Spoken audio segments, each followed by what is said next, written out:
With it, our thoughts can be recorded. What once seemed impossible now seems commonplace.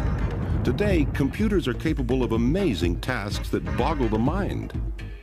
But the evolution of a thinking machine, a computer, engaged some of the greatest minds of the last 2 centuries. The story of the computer contains squandered chances, fortunate accidents, frequent missteps, fantastic insights, and unprecedented genius.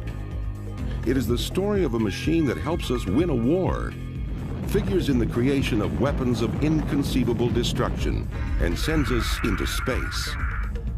The birth of the computer spawned the growth of whole industries, led to the world's greatest personal fortune, and will increasingly affect the lives of everyone on Earth.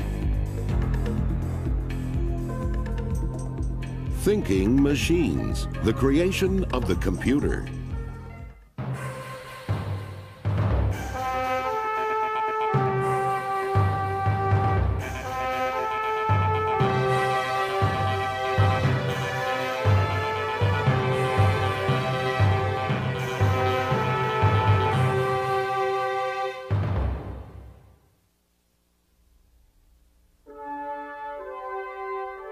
Our world is increasingly filled with countless wonders that would not have been possible without one machine, the computer. Although computers are enormously intricate, their most basic components consist of simple devices that can be switched to either one of 2 states, on or off. The computer creates its magic by calculating with a speed and accuracy that far surpasses its human inventors. Computers stagger the mind with their complexity, but simply put, a computer takes information, processes it, and then outputs a result. It's all done with a unique partnership of hardware and software. Hardware comes in boxes. They're the physical components, such as the monitor and hard drive. Software comes on disks. Software consists of instructions that tell the computer what to do. One way to start this computational partnership is to type on the keyboard, providing input.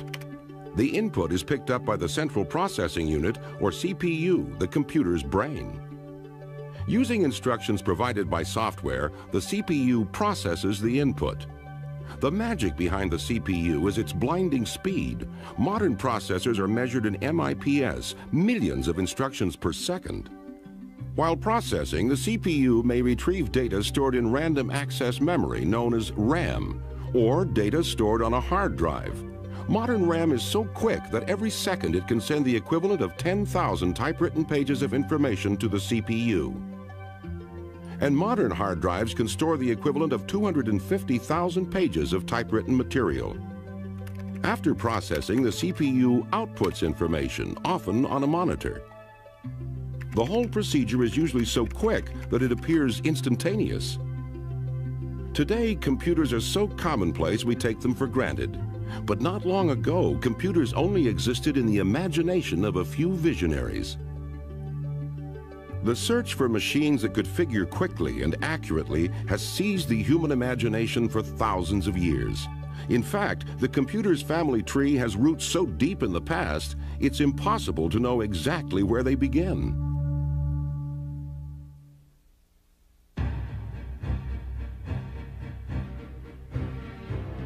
By the early 19th century, the European Industrial Revolution was well underway, and the development in production and commerce came from the maturing fields of engineering, navigation, surveying, finance, and science. The practical application of these fields relied on volume after volume of tables. Tables for trigonometry, tides, interest rates, multiplication, and gravity. Tables were critical. The actual figuring was done by people who specialized in mathematical computation. Surprisingly, these people had a familiar job title. They were called computers. These human computers toiled over their tables incessantly, monotonously, and made mistakes. Typically, tables were full of errors. The requirement for accurate tables introduced one of the most eccentric and brilliant figures into the story of computers, Charles Babbage. Oh, Babbage was an extraordinary scientist. I mean, Babbage was a great scientist. Babbage was 100 years ahead of his time. You can't say that about many people, but you could say that about Babbage. Charles Babbage represented that extraordinary element of British society, the scientist aristocrat. Many were known for their eccentricities, and Babbage was no exception. As a youth, Babbage devised footwear of hinged boards intended to allow him to walk on water. Never one to shirk adventure, he tried them out himself, but flipped over and nearly drowned. Babbage demonstrated his brilliance in mathematics while attending Trinity College in Cambridge. In 1820, Babbage was checking the accuracy of calculations made for the Royal Astronomical Society and kept finding errors. He reasoned that a machine could be constructed that would calculate the tables and directly print the results. He called the machine the difference engine. He drew up plans for a section of the device and had it built with his own funds in 1822. Babbage couldn't pay for the construction of the entire device, but since the greatest beneficiaries would be the British government and people, he made the extraordinary step of petitioning the government for a grant. In 1823, the Treasury provided the project with startup funds. Government support for the computer industry is nothing new. It's very much a big topic in the news today, and it will continue to be. Computing is an expensive proposition, and it usually requires some government support if it's going to get anywhere. Babbage hired a mechanical engineer, set to work on a complete design for the difference engine, and immediately ran into difficulties. The mechanical machine shops of the time were not advanced enough to produce parts in the precise measurements that Babbage's plans required. So Babbage designed better machine tools, which would eventually improve the entire state of British tool manufacturing. By 1829, Babbage had spent the £1,500 grant from the government and even more than that from his own funds. But only a few bits and pieces of machine had been completed. Babbage's project began to attract critics. He was plagued by several problems. One of his problems being his perfectionism, another problem being that his work was not understood or appreciated by the people of his time. Babbage had many enemies. Even London's organ grinders despised him because he had tried to have them banned as their music interfered with his thinking. But the inventor continued to toil, and finally, in 1832, there were enough parts to assemble a section of the engine. It functioned perfectly, solving equations and producing 6-digit results. But it was only a small part of the proposed machine. The skyrocketing costs and lack of results finally made the government pull its support from the project. Although disappointed by the cancellation, Babbage had contributed to the project's demise by suggesting that a new device he had conceived, the analytical engine, would be vastly superior to his old design. Babbage, in hindsight, probably should have finished the difference engine and seen how far he could have gone with that before starting the analytical engine. There's no question that the analytical engine was more than he could handle. Babbage was obsessed with his new idea. With the analytical engine, Babbage asked himself, why not build a machine that could solve any mathematical problem? At the age of 43, Babbage had the vision of a computer, a vision he pursued for the rest of his life. The extraordinary fact is that Babbage's overall design for the analytical engine had many components analogous to those in a modern computer. The heart of the machine, the mill, made the calculations, like the central processing unit of modern computers. An oblong structure, the store, held numbers to be used in the calculations, like modern computer memory. Instructions and numbers could be fed into the machine using punch cards. Much of what we know about the workings of the analytical engine came from the writings of Ada, Countess of Lovelace. Among the people who understood what Babbage was doing was a woman named Ada Augusta, who was the daughter of one of the daughters of Lord Byron, the poet. She had studied mathematics as a child and had quite a bit of talent. Ada met Babbage at one of his famous dinner parties that were often attended by the luminaries of British science and engineering. Babbage demonstrated the working section of the difference engine for her, and she was immediately captivated by it. She published a simple description of Babbage's vision for the analytical engine. Ada wrote some descriptions of it, and she also appended to these descriptions a hypothetical way that this machine could solve an equation. And on the basis of those descriptions, people often call her the world's first programmer. But she was never to program a real machine. As Babbage entered the last years of his life, his great work was unfinished. He had become cranky and suffered constant attack by his many enemies. In 1871, when London's organ grinders discovered that Babbage was ill, they surrounded his house and serenaded him, increasing his agony until he died. Only a small portion of the analytical engine was built in Babbage's lifetime. Babbage's vision of the computer fell into obscurity, and except for the detailed texts left by Ada, could well have been forgotten. Babbage's machines, which were never finished, which existed for the most part only on paper, were proto-computers.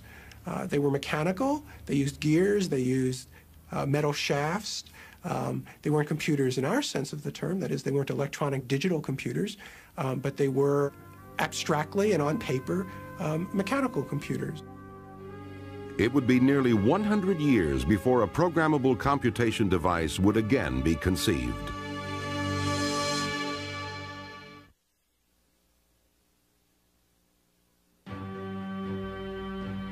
In the late 1800s, the idea of a programmable computer was a distant dream, but the American dream was becoming a reality. America was on its way to becoming the world's greatest industrial power and opened its arms to immigrants from other lands. In the second half of the 19th century, America's population increased 35% each decade. America's exploding population began to endanger one of its great institutions, the American census. The census, which is required by the Constitution to be held every 10 years, was still being done by old-fashioned people with making check marks on pieces of paper, and it simply couldn't keep up with the tremendous surge of population in the U.S. The crisis reached a head in 1887. The Census Bureau was still hand-tallying the data from the 1880 census. Desperate for relief, the Bureau pleaded for any method that could speed up the counting of the 1890 census. The superintendent of the census had proposals for 3 systems, so he decided to stage a contest. 2 of the systems relied on hand counting. The third, developed by a young, rather humorless former MIT instructor named Herman Hollerith, used punched cards. Punch cards would one day become the standard method of feeding high volumes of data into computers. Now, where he got this idea, we are not sure. He may have been inspired by the fact that a conductor on a railroad punches your ticket when you hand it to him. Hollerith's system beat the others easily. In the tabulation portion of the test, it was nearly 10 times faster. The Census Bureau leased 56 of Hollerith's machines at $1,000 a year each and put them to work in July 1890. Census Bureau clerks used Hollerith's machines to punch the cards and then tabulate the results. Scores of operators were trained to use the puncher quickly and accurately. The tabulating was done with electricity. A metal pin that passed through a card hole made electrical contact with a cup of mercury, completing a circuit that was registered on a tallying device that consisted of rows of clock-like dials. Hollerith's machines were a step toward the later development of computers. They significantly sped up the processing of information. The results of the 1890 census count were a triumph for Hollerith. In just 6 weeks, the population count of 62,622,250 was tallied. Hollerith became the talk of the scientific community. He rented an office and set himself up in business. He called his new enterprise the Tabulating Machine Company. Hollerith had the Census Bureau business in his pocket, and the future looked bright. but it turned out to be harder than it seemed.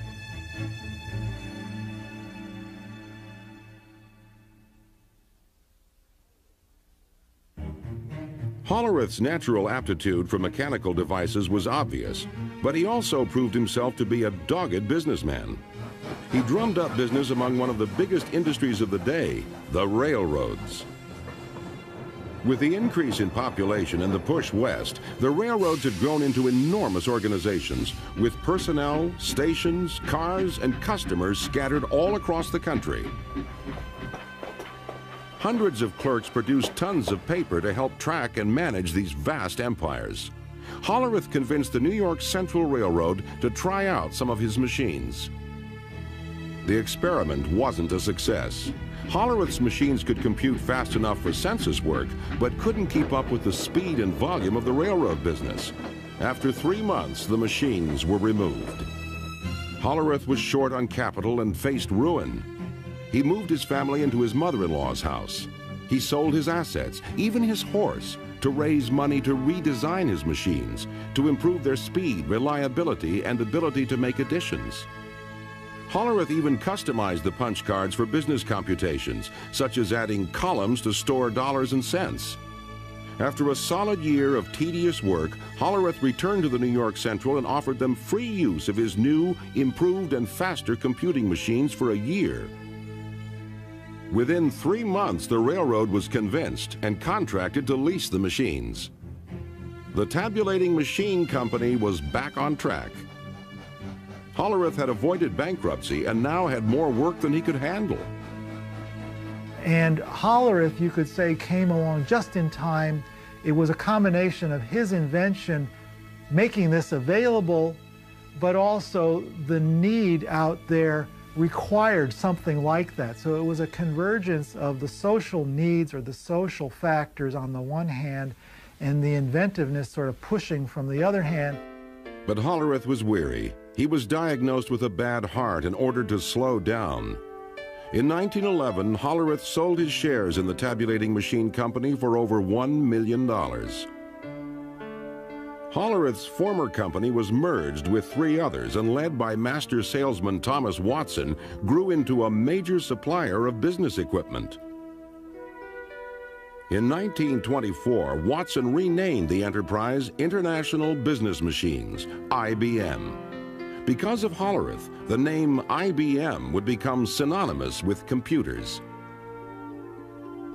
By the 1930s, as America limped out of the Great Depression, companies like Burroughs and IBM foresaw continued growth and success.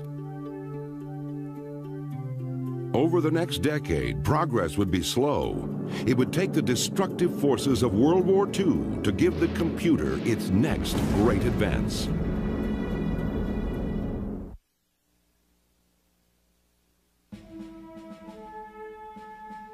World War II spurred the development of the true computer. And in the turbulent days before the German blitzkrieg smashed Poland, a young Polish engineer walked into the British embassy in Warsaw and made an astounding proposition. He offered to sell the British the secret to the unbreakable German code machine, the Enigma. The British desperately wanted to crack the Enigma machine, used by German commanders to encrypt their most secret military radio messages. Radio is a wonderful piece of technology, but the very beauty of radio, the fact that you broadcast messages out, makes it very bad for military traffic, because the enemy can read your messages as well as the person you intended to read. So you encrypt the message. British intelligence supplied the engineer with a fake diplomatic passport and smuggled him out of Warsaw. While guarded by French agents in Paris, the engineer provided details on the code machine's ingenious operation. In the Enigma, plugs were rearranged to conform to that day's codebook combination. The power of Enigma was that this plug arrangement constantly varied how letters were coded throughout a transmission. The number of letter variations was astronomical, so high the Germans considered their code machine to be unbreakable. But the British now knew how the machine worked. They realized that they could very quickly try different key combinations on a small part of the code. Then, when that small part was broken and the key revealed, the rest could be decoded effortlessly. North of London, at a secret installation in Bletchley Park, British code breakers built a computer-like machine to do just that. Colossus. Colossus used over 2,000 vacuum tubes to process 25,000 characters per second. Colossus could only do one job, but it could compute very quickly. Its deciphered German transmissions were called the Ultra Secret, the most closely guarded secret of the war. While the British were now able to read German messages, the question was how to take advantage of the secrets without tipping off the Germans that their code had been compromised. The most senior Allied commanders were privy to Ultra material, but had to exercise caution in reacting to it so as not to tip their hand. Ultra information was never revealed to anyone in a position to be captured by the enemy. Field commanders often went into battle lacking information on the enemy that was known to their superiors from Ultra dispatches. This secrecy may have also kept Colossus from prominence in the history of computers. While Colossus was breaking German codes, across the Atlantic another computational device was under construction. The machine which would directly influence the design of all future computers was being built in Philadelphia.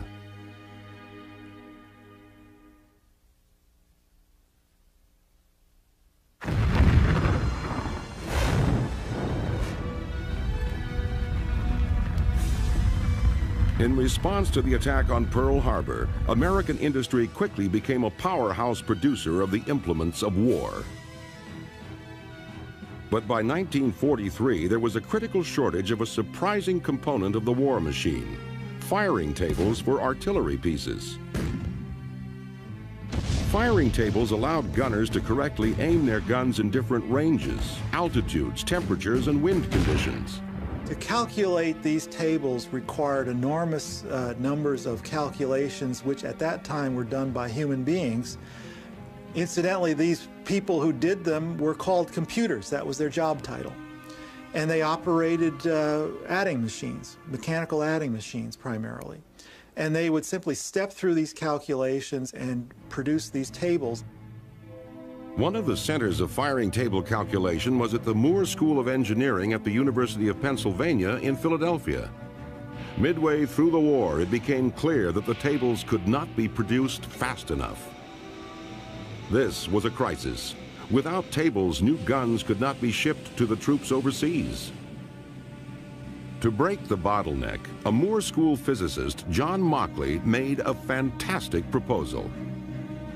He suggested that he could build a giant electronic computer that would be able to figure a single trajectory in 100 seconds. The Army, desperate for a device to help them win the war, reluctantly committed to the proposed cost of $500,000. Mauchly and a brilliant graduate student in electrical engineering, Presper Eckert, set to work constructing ENIAC, the Electronic Numeric Integrator and Computer. Driven by the knowledge that friends and relatives were dying in battle while they worked in Philadelphia, the team of young engineers toiled incessantly. But could they create such a monster? Everything had to be invented from square one. And then they had to build it, and then they had to test it, and they had to put it all together and make it work reliably. And then they had to learn how to program it. Nothing close to ENIAC had ever been conceived. Nearly 100 feet long and weighing 30 tons, it contained almost 70,000 resistors, 10,000 capacitors, 6,000 switches, and 18,000 delicate vacuum tubes. Vacuum tubes burn out just like light bulbs. In a machine that contained 18,000 vacuum tubes, it was likely that at least one would always be burned out, crippling the machine. Presper Eckert found the key to making ENIAC function. He had the vacuum tubes built to high tolerances. He critically tested them, and then he ran them at low power. If you took these measures, you might be able to get the machine to work for 10 minutes, half an hour at a time. since the machine calculated so quickly, you can get a lot of work done in a half hour. And so that's what happened. After 2 years of intense work, ENIAC was complete, a few months after the Japanese surrender. Although it wasn't finished in time to help win the war, ENIAC was a marvelous machine. Huge and hot, it could perform up to 5,000 additions, 357 multiplications, and 38 divisions every second.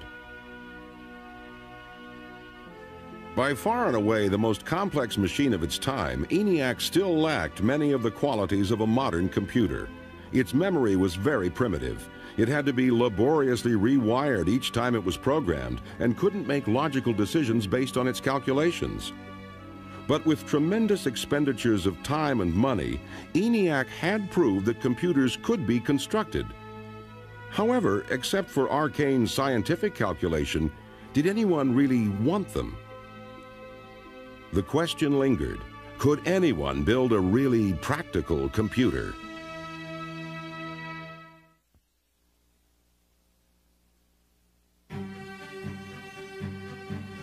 Just before the end of the Second World War, an advisor to the ENIAC project, John von Neumann, wrote a paper that was to greatly affect the next stage of computer design.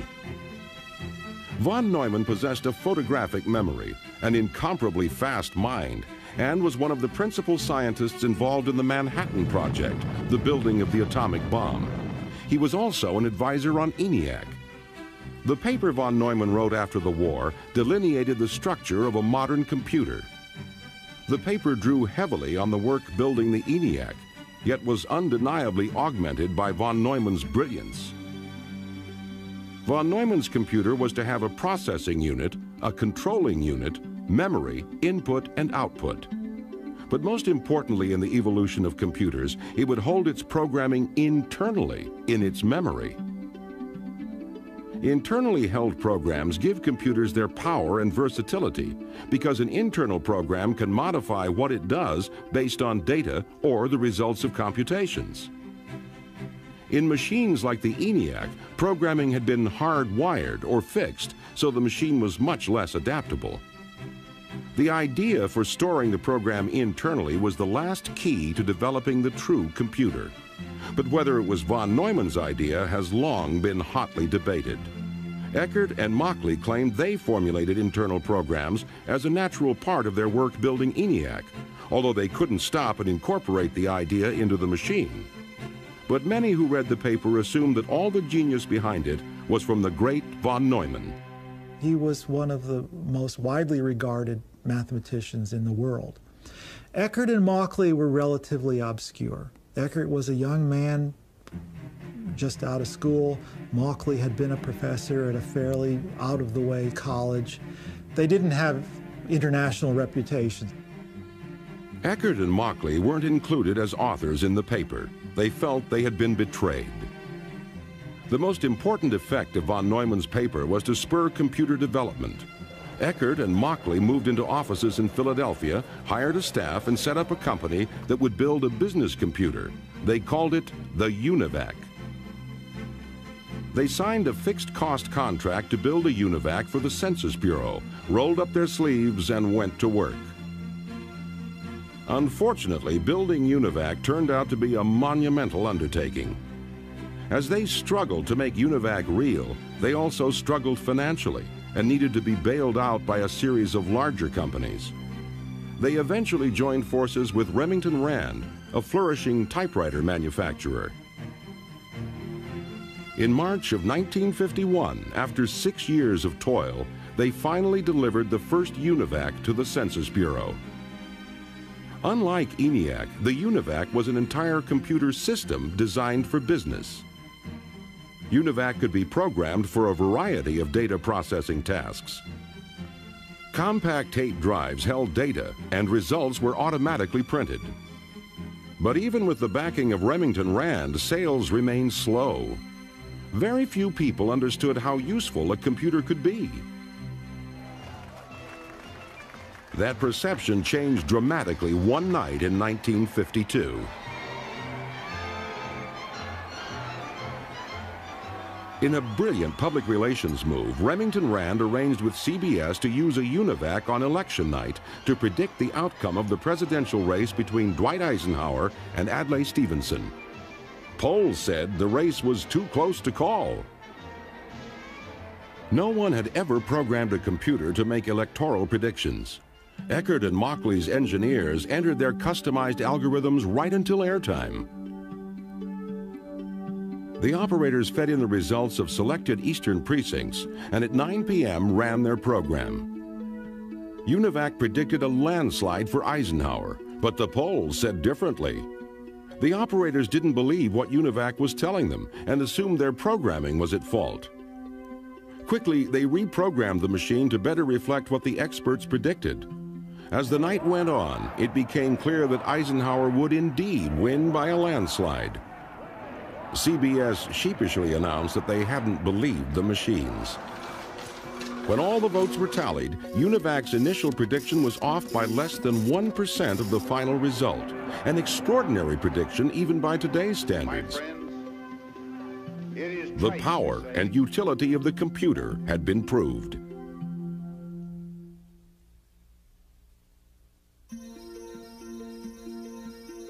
After the success of UNIVAC, various companies began to see a future in computer development.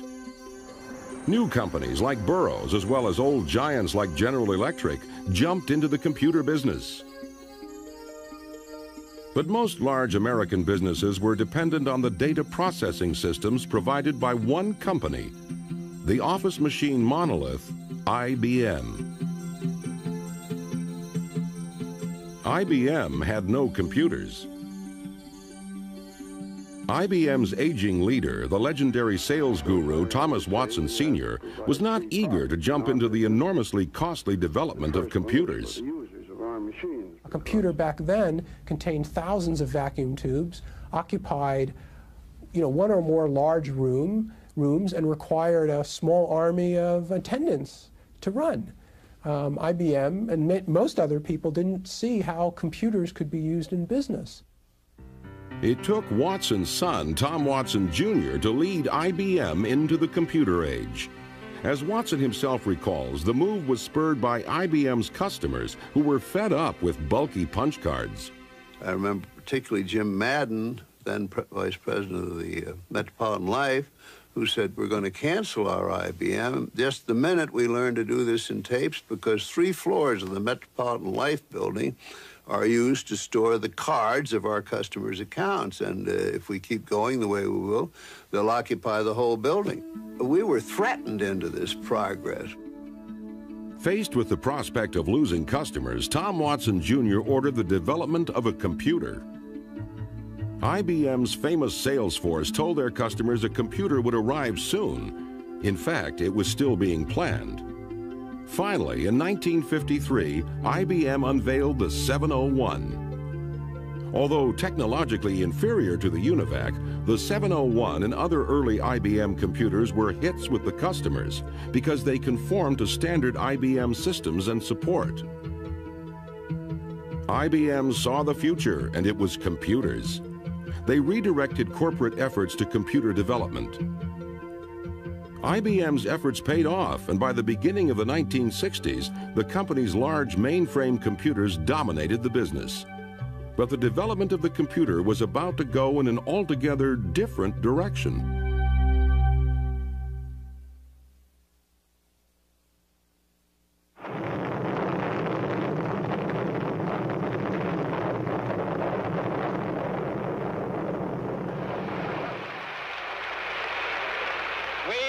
To go to the moon in this decade and do the other things, not because they are easy, but because they are hard. In 1961, America was trailing Russia in the race for space.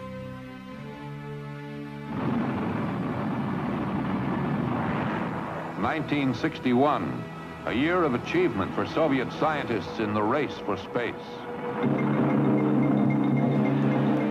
Yuri Gagarin has become the first human to orbit the Earth, and crowds in Moscow's Red Square salute the 27-year-old cosmonaut. As NASA engineers began planning the lunar mission, they realized a computer as powerful as one currently the size of a room must be on board. The engineers wondered, is such a small computer even possible? The first great breakthrough that would lead to computer miniaturization had already been made on December 23, 1947, when three scientists at Bell Labs, William Shockley, Walter Brattain, and John Bardeen, invented the transistor. Formed on the semiconductor silicon, the transistor could replace large vacuum tubes in computers.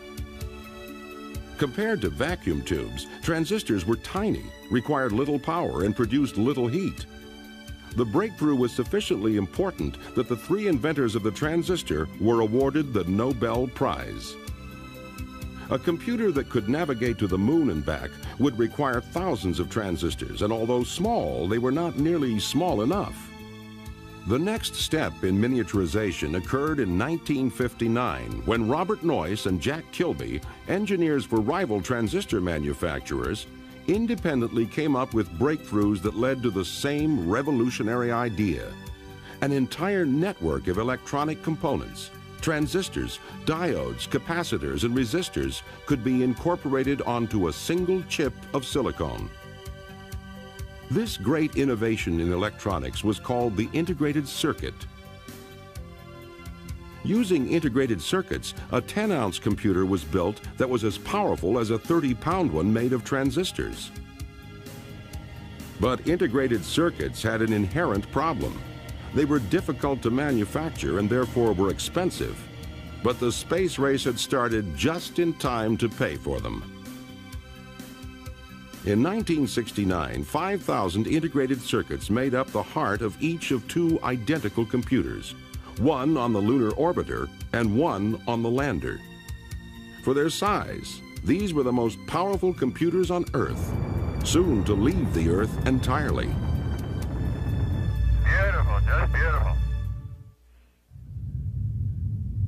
Yeah, I'm gonna step off the limb now. As Neil Armstrong took one small step in the lunar dust, Intel engineer Ted Hoff was making the last great leap in miniaturization, developing an idea that would put an entire computer on a chip of silicon, the microprocessor. The genie would be out of its bottle, beginning the computer revolution and changing the world forever.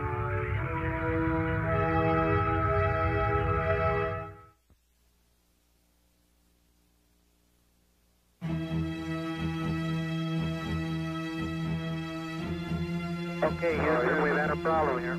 Apollo 13, intended as the third lunar landing, had just lost 2 fuel cells and was venting oxygen into space, 200,000 miles from Earth.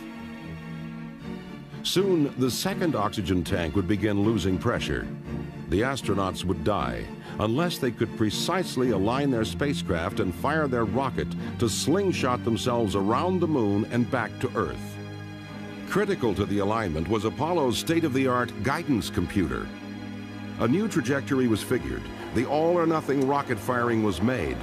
The Apollo 13 crew miraculously returned to Earth with the help of their small and powerful computer.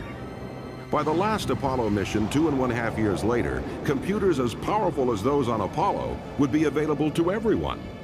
That was because soon before the Apollo 13 flight, an engineer at Intel, Ted Hoff, had come up with an ingenious idea.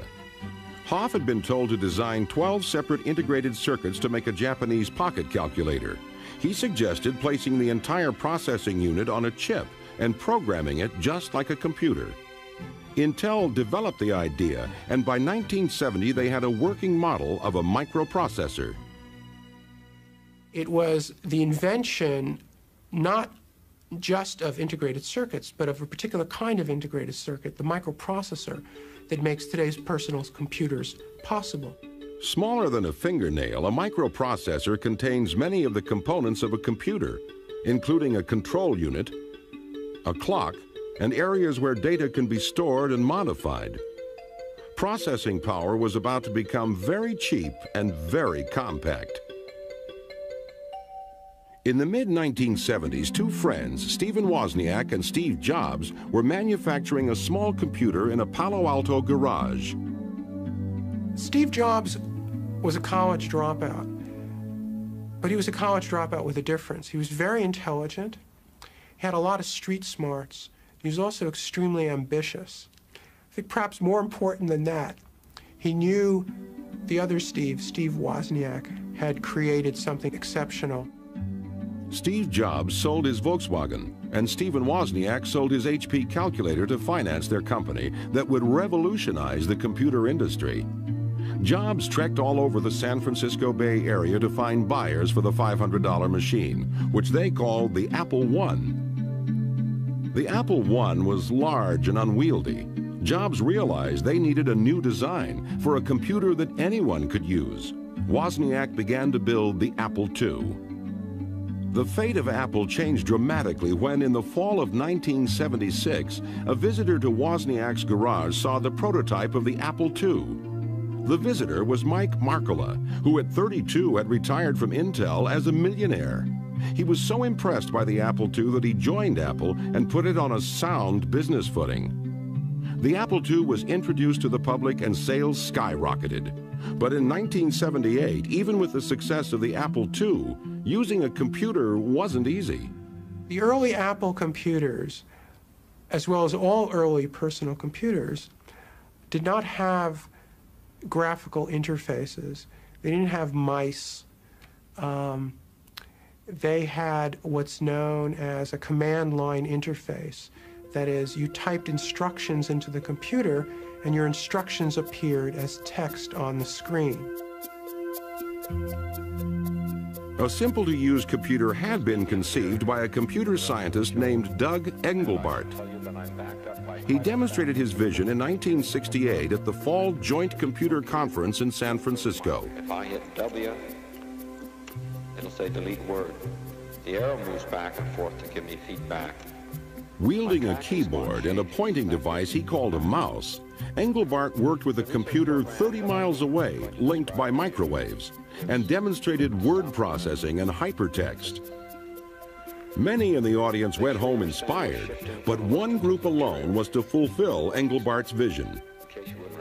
That group was just down the road from San Francisco at Xerox PARC. In 1970, Xerox dominated the copier industry, but thought the future might be in computers. A young Xerox executive, Robert Taylor, worked with a team to transform the way the computer industry was perceived. As Robert Taylor himself remembers, the chairman of Xerox at the time, Peter McCullough, made a speech where he said that Xerox was going to become the architecture of information. So I asked his speechwriter not too long after that, what did that mean? Because I had an idea about what it ought to mean, and so did some other people. And the speechwriter said, well, he didn't really know, but it's a ringing phrase. And so I said, well, we're going to make it happen. Robert Taylor hired many of the country's top computer scientists and challenged them to create an easy-to-use personal computer. The result was the Alto, which incorporated many of the innovations in personal computers we take for granted today, all developed at Xerox PARC. The Alto used a mouse, a graphical interface, built-in networking, and printed on a laser printer. Xerox developed the Star, the commercial model of the Alto, but it never sold well. Xerox was a large and very successful photocopier company. And it didn't really understand computers, didn't appreciate the brilliance, the originality, and the enormous commercial worth of the computer developments at Xerox PARC. But Steve Jobs did.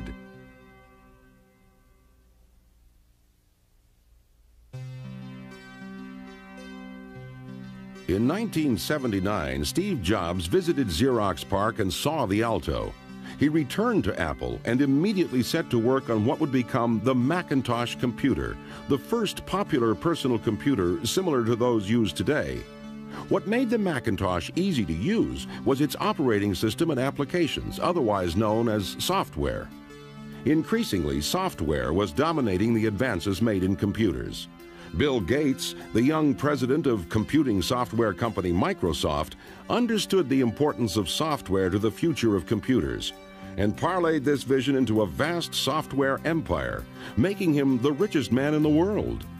The dream of a machine that could think had come from a mechanical device to an electronic one, where the bits of coded information that ran it were as important, perhaps more important, than the machine that they controlled. This may have been the best evidence that a thinking machine had arrived and could now be placed on your desk. Soon, nearly half the jobs in America would use the computer.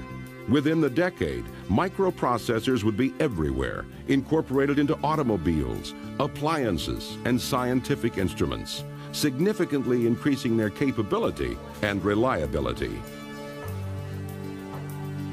Unprecedented fortunes would be made in businesses that hadn't existed a decade before. Education would be transformed forever, as the access to information would be transferred from libraries and universities to your desktop. The Earth would shrink with unprecedented speed as a worldwide communication grid became accessible to anyone with a computer and modem. And even now, the evolution of a thinking machine isn't finished. Computers have already changed the way we live, and they'll change the way we explore our world and other worlds in the 21st century. They will take us to distant galaxies, and they will connect us right here on Earth. Computers will continue to become more interconnected. They will continue to become smaller, faster, cheaper. And software will become more powerful